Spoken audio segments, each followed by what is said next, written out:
¿Qué tal? Muy buenas noches. A 4 días de las elecciones al Congreso de la República y a las consultas partidistas y que son de carácter presidencial, el país institucional, el país político y hasta el religioso le salieron al paso a las críticas que ha hecho desde la presidencia de la República el jefe de Estado Gustavo Petro y que tienen que ver, por supuesto, con el sistema electoral. Para analizar las declaraciones, estas posturas que ha tenido el país y en general que ha respaldado el sistema democrático, económico, el jurídico y por supuesto el electoral, tenemos varios invitados de una jerarquía enorme. Nos acompaña el doctor Alfonso Portela, él es el registrador delegado para asuntos electorales y consultor.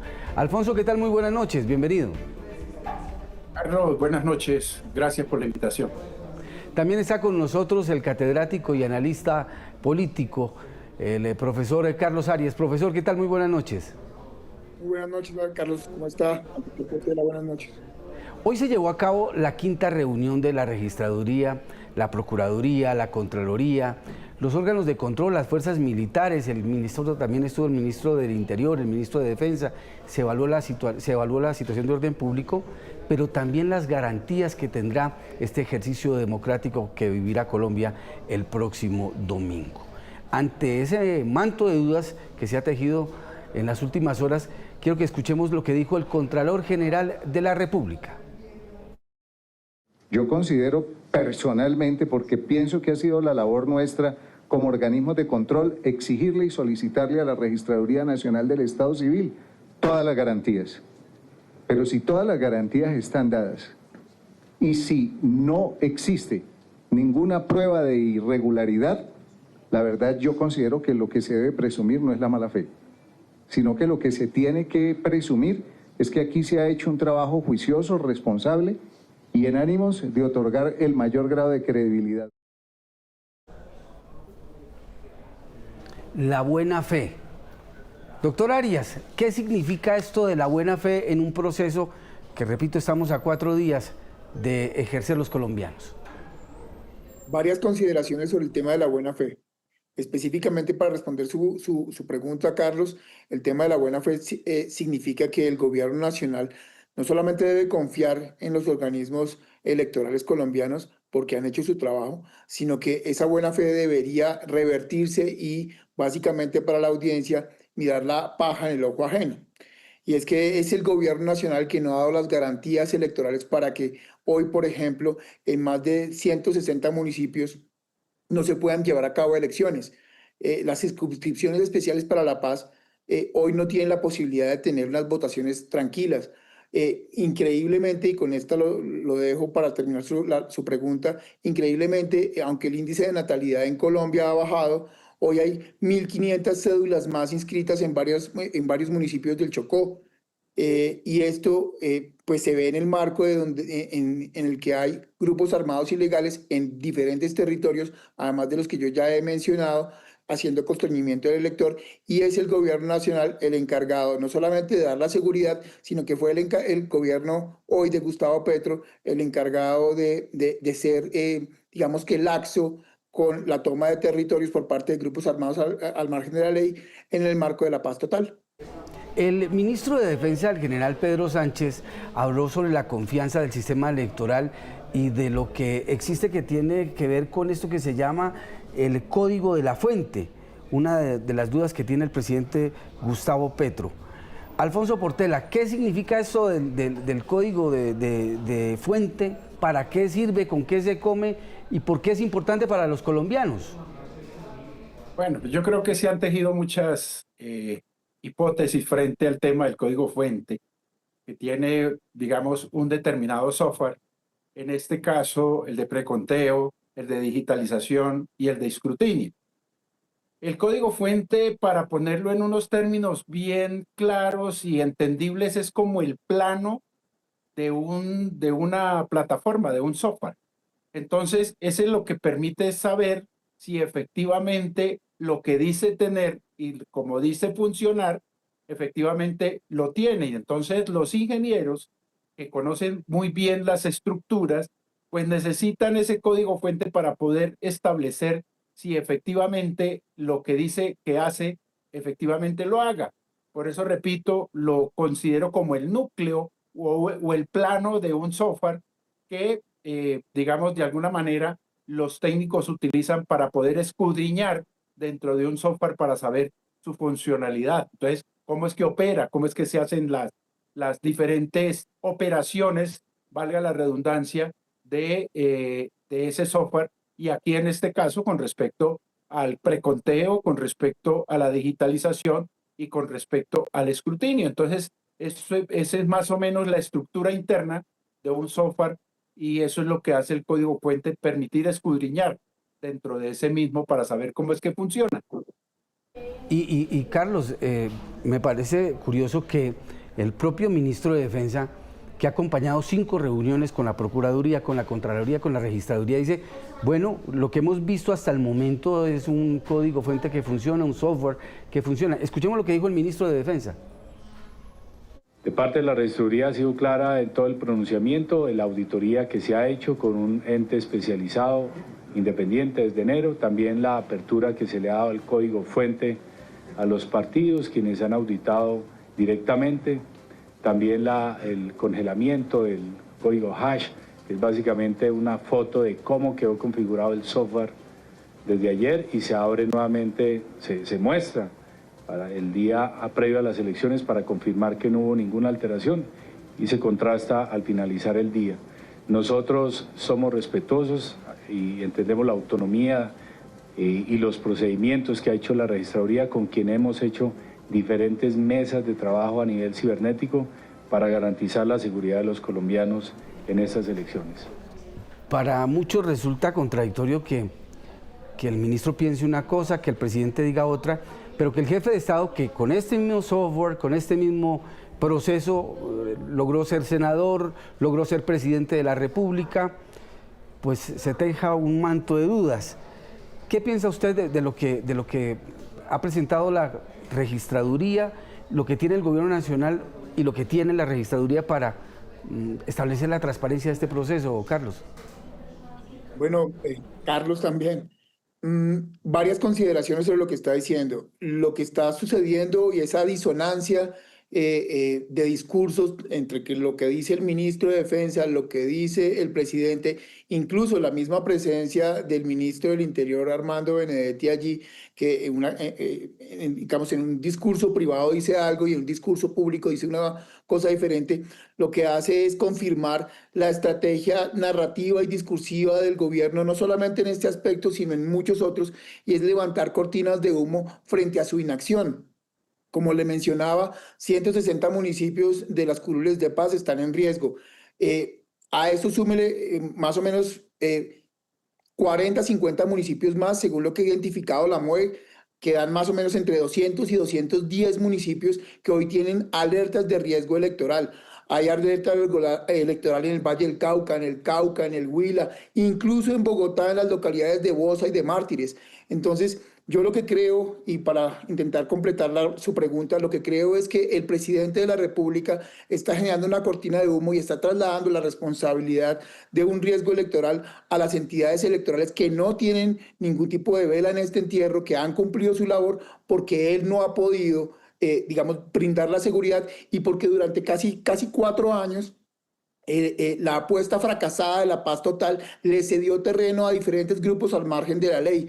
ELN, disidencias, Clan del Golfo, y esto lo confirman no solamente las autoridades electorales, no solamente lo confirma la MOE, sino también lo confirma la Defensora del Pueblo.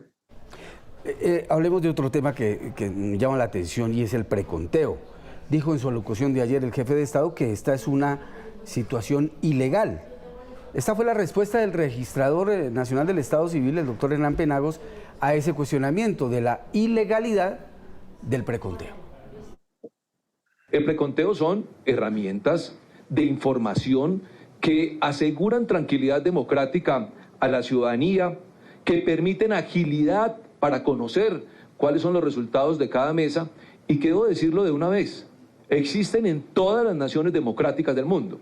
Si el preconteo no existiera, la Registraduría estaría divulgando el primer boletín a las 4 o 5 horas, es decir, cuando ya los jueces estuviesen en el proceso de escrutinio. Díganme si es válido, si Es posible que en una nación como Colombia esperemos a que el primer boletín de transmisión llegue a las 4 o 5 horas y luego a los días siguientes, porque los escrutinios duran días, semanas y hasta meses, como ocurre, por ejemplo, con el escrutinio de Senado. ¿Quién mejor que un registrador para decirle a uno si el preconteo es ilegal o no? ¿O le quitamos la I, doctor Alfonso? Por supuesto que hay que quitarle la I, eso no es nada ilegal. El preconteo existe y lo han llamado preconteo, pero realmente en el código del 86, imagínense que data desde el código del 86, por lo menos es la memoria que yo tengo, del 86, que es la parte de información de los resultados electorales. Y esto ha tenido una evolución tan importante porque si uno mira, por ejemplo, Carlos, en otros países la información electoral es a boca de urna y teniendo en cuenta de pronto lo que dicen los ciudadanos que votaron y se forman ahí unas estadísticas. Acá no. Acá resulta que el famoso formulario E14 tiene 3 cuerpos y uno de esos cuerpos, de ahí se toma esa información y se pasa a un procesamiento que después se convierte en boletines. Entonces hagamos de cuenta de que eso que dice el código del 86, que se hacía de una manera muy rústica, pues para la época pues no había otra forma de hacerlo. Para la fecha ya se tienen avances tecnológicos, se tienen una serie de herramientas que permiten hacer lo mismo, que es informar a la ciudadanía de los resultados electorales con un ingrediente importante, Carlos. Se hace sobre la base de un documento oficial, que es el que expiden los jurados de votación cuando cuentan cada una de las mesas. Por eso de ilegal no tiene absolutamente nada. Yo creo que el señor presidente está confundiendo el valor jurídico del preconteo con el valor jurídico de los escrutinios, que son dos cosas totalmente distintas. Carlos Arias, la otra palabra que replica el presidente Gustavo Petro con frecuencia es esta: fraude. Y cuando a un demócrata le dicen esa palabra, pues la reacción es clara. Es como si a uno le dijeran: usted es un bandido, usted es un ladrón, usted se va a robar esto. Escuchemos la respuesta del registrador Hernán Penagos. El fraude no está en el procesamiento, el fraude está en la coacción, en la compra de votos, en la financiación ilegal de las campañas, en esa coacción que en algunos lugares no permite que la gente vote libremente. El fraude está en la destinación y uso de recursos públicos en las campañas políticas. Ese es el fraude. Y es el fraude del que de pronto, por entretenernos con circunstancias técnicas que con gusto las explico hasta la saciedad cuando sea necesario, porque le escuché una frase al procurador que la recojo en su integridad. Estamos tan ocupados de esto en Bogotá que de pronto no estamos viendo lo que está ocurriendo en otros lugares de Colombia. Carlos Arias, yo no sé si usted ha sido testigo electoral o si ha sido jurado de votación, pero si a usted le dicen, bueno, como en cualquiera de las tantas mesas que habrá en el país, ahí va a haber fraude, ¿usted qué piensa? Ese es un tema absolutamente psicológico. La frase fraude o que el presidente siga señalando que va a haber un fraude y que el fraude está ocasionado porque la entidad electoral o la institución electoral en Colombia está manipulando, básicamente mina la confianza del elector. Y mina la confianza del elector no solamente sobre su momento a votar, sino en el resultado que seguramente está asociado al preconteo y posteriormente al escrutinio. Sigo insistiendo que el tema de utilizar estos epítetos sin verdaderos argumentos y en especial sin cumplir la labor y la función misional que tiene el gobierno nacional y que debió haber cumplido durante los últimos 4 años de haberle brindado autoridad y autonomía a las diferentes regiones en el país, confluyen en la creación de una cortina de humo, no solamente para disipar la atención o distraer la atención de lo importante, sino que puede que el presidente esté advirtiendo que pueda llegar a tener una derrota en algunos puntos del país y quiere justificarla por un posible fraude o por un falso fraude. El presidente Carlos y Alfonso afirma que hay que llenar de testigos electorales las mesas de votación y me parece muy bien, porque ese ejercicio democrático de estar supervisando el conteo de mi candidato, los votos que hay en una mesa, pues es absolutamente válido y, repito, democrático. Pero también el presidente llama a un ejercicio que se llama impugnación. ¿Qué significa esto de impugnar una mesa? ¿Y se puede hacer en todas, como lo insinúa el jefe de Estado, Alfonso Portela? Bueno, el término no es el apropiado, se llama reclamación y se puede hacer tanto en la instancia de la mesa de votación como en las comisiones escrutadoras. Es precisamente nuestra estructura del proceso electoral es tan garantista, tiene tantas garantías que permiten que las agrupaciones políticas, que los interesados, que la sociedad civil pueda participar en la supervisión y vigilancia del proceso electoral. Un testigo electoral no solamente va a estar en el tema del conteo de la mesa o el escrutinio de la mesa, él puede estar en todo el proceso electoral durante las 8 horas de ejercicio del proceso electoral, no solo para vigilar cómo se cuenta la mesa, sino también el desarrollo normal del proceso electoral. En un puesto de votación uno encuentra una mesa de justicia, un delegado de la registraduría, cualquier irregularidad durante las 8 horas de votación. ¿Quiénes tienen la competencia para ventilar ese tipo de irregularidades? Precisamente los testigos electorales. Bienvenidos los testigos electorales, y la ley les permite que efectivamente participen durante todo el proceso. Tienen la potestad de que si en el momento de hacer el escrutinio de la mesa, cuando los jurados están contando y calificando las tarjetas, la posibilidad de que si hay alguna anomalía, un error en calificación o en la transcripción de los resultados electorales, puedan presentar esa reclamación que el señor presidente llama impugnación, para que se recuente la mesa o se corrijan los errores. Y aún, Carlos, si efectivamente no se puede hacer en la mesa por alguna razón, en la comisión escrutadora, auxiliar o municipal, también se puede ventilar esta situación precisamente para que se corrija. O sea, hay tantos escenarios de garantía que precisamente lo que dice el señor presidente, que pueden tener un testigo electoral en cada una de las 125,000 mesas de votación, precisamente es para eso, porque el proceso electoral tiene previsto de que todos los actores puedan precisamente estar presentes en todo el desarrollo del proceso electoral y presentar los reparos que consideren sean necesarios. Contaba al comienzo de esta emisión de Sala de Prensa que la Iglesia, las ONGs, bueno, ellos se han manifestado frente a estos cuestionamientos. Yo creo que quiero que escuchemos a la MOE y a la misma Iglesia Católica sobre el proceso electoral que se avecina y sobre lo que ellos consideran es un proceso que se está llevando con legalidad. El sistema colombiano que conocemos desde hace ya bastante tiempo, es la tercera vez que estamos aquí, es extremadamente transparente en el sentido de que permite que los ciudadanos vean lo que va ocurriendo en cada una de las fases del proceso. No es un sistema que opere en el ámbito de la informática, sino que opera primero en las mesas, con los testigos y con los jurados, y que posteriormente opera en las comisiones escrutadoras de las que forman parte jueces, notarios, en las que están presentes los observadores, los partidos políticos y todo el mundo.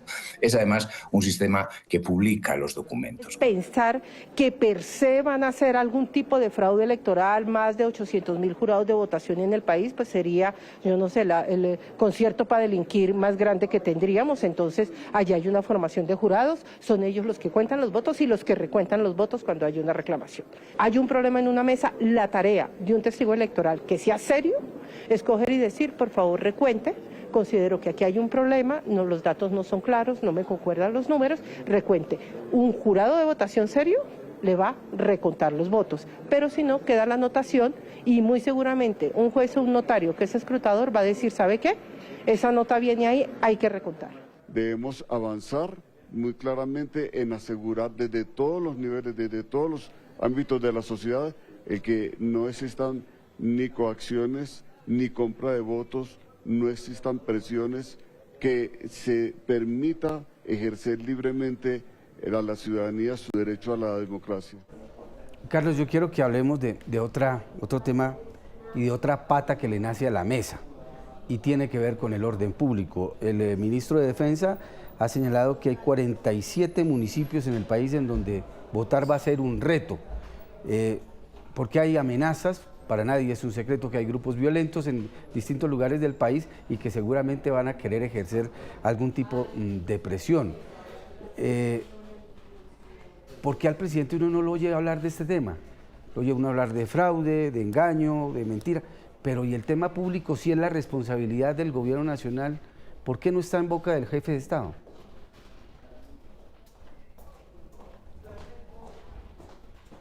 Lo siento, voy a responder su pregunta con base en la pregunta anterior que le hacía al exregistrador.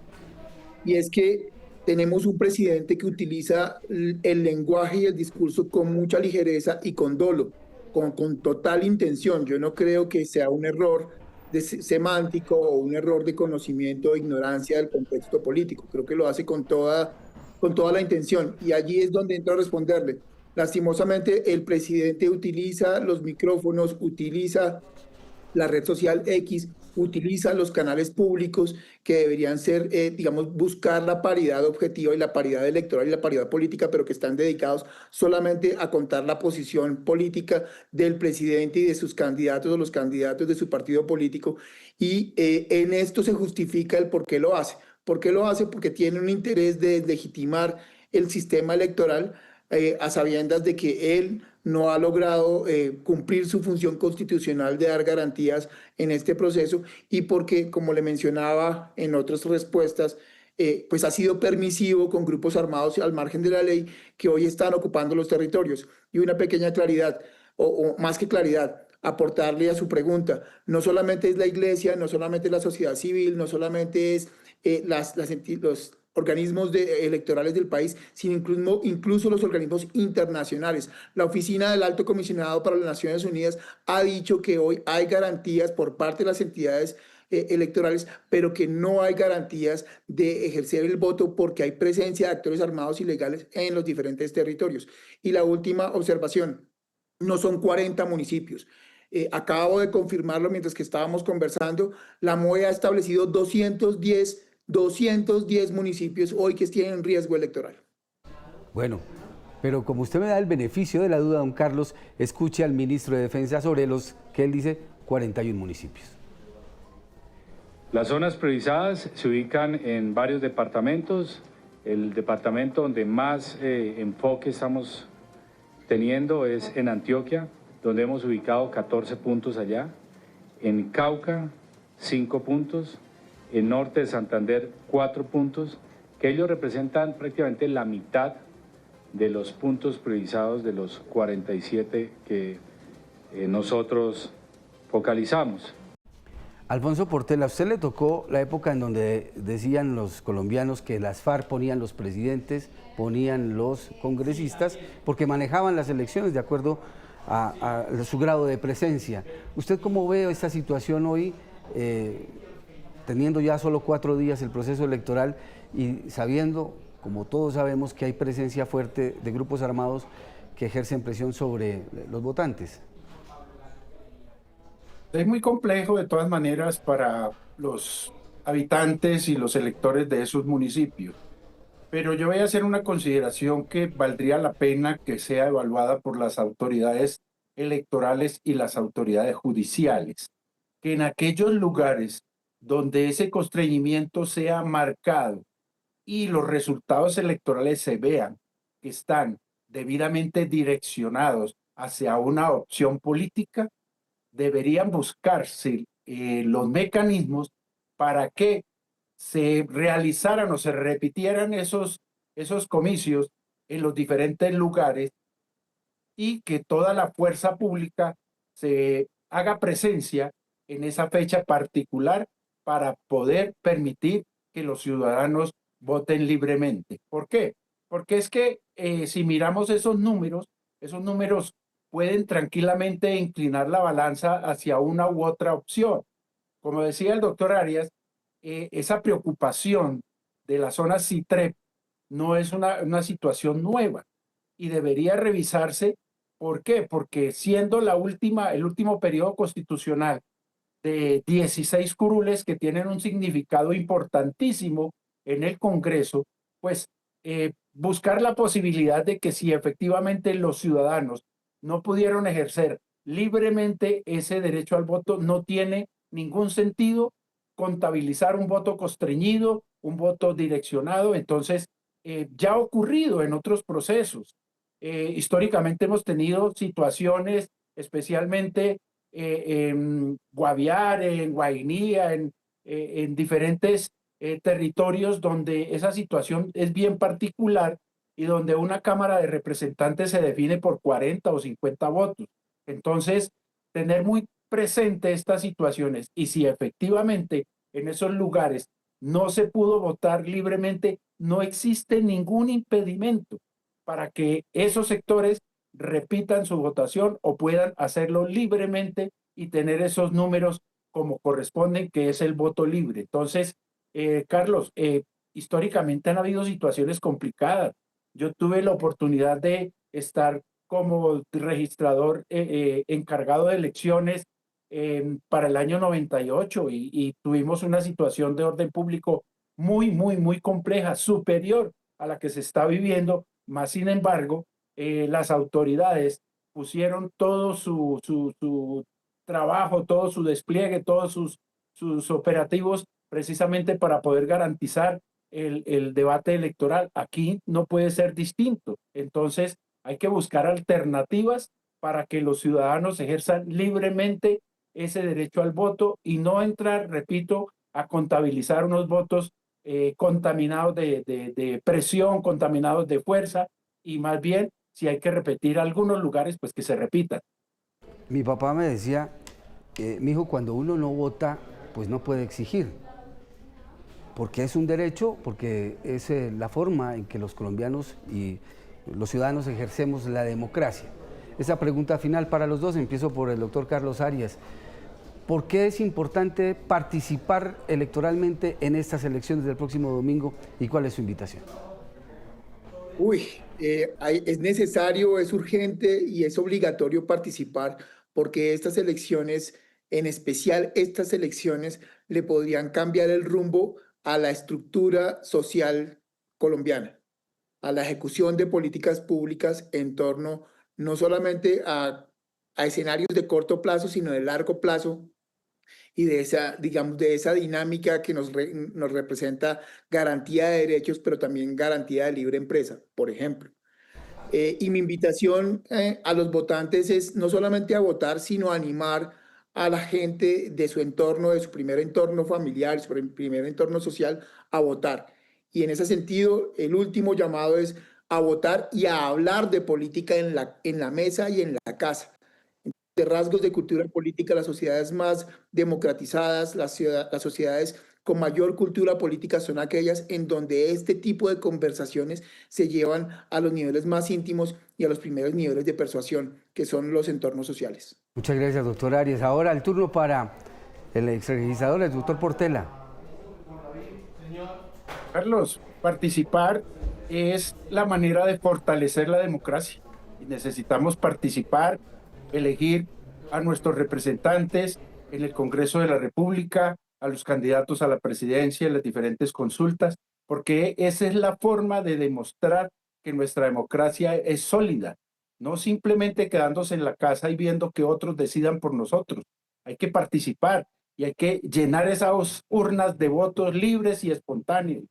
Y para los actores políticos, desactivar ese discurso, no ser tan agresivos, porque al final de cuentas, nuestro país es muy sensible en temas de elecciones y hemos tenido desafortunados episodios cuando no se confía en los resultados o se desconocen los resultados. Entonces, hay que confiar en las autoridades electorales, esperar que todos los actores del proceso, los 850,000 jurados, los escrutadores, los organismos de control hagan su trabajo y confiar en esos resultados, que así será la forma de fortalecer la democracia y respetar esos resultados. Y mi invitación es a que pensemos que el próximo domingo lo que vamos a vivir los colombianos es una fiesta electoral. Carlos Arias, muchas gracias por acompañarnos. Alfonso Portela también, muy gentil por acompañarnos en la noche de hoy en Sala de Prensa. Gracias, Carlos. Un saludo, doctor Arias.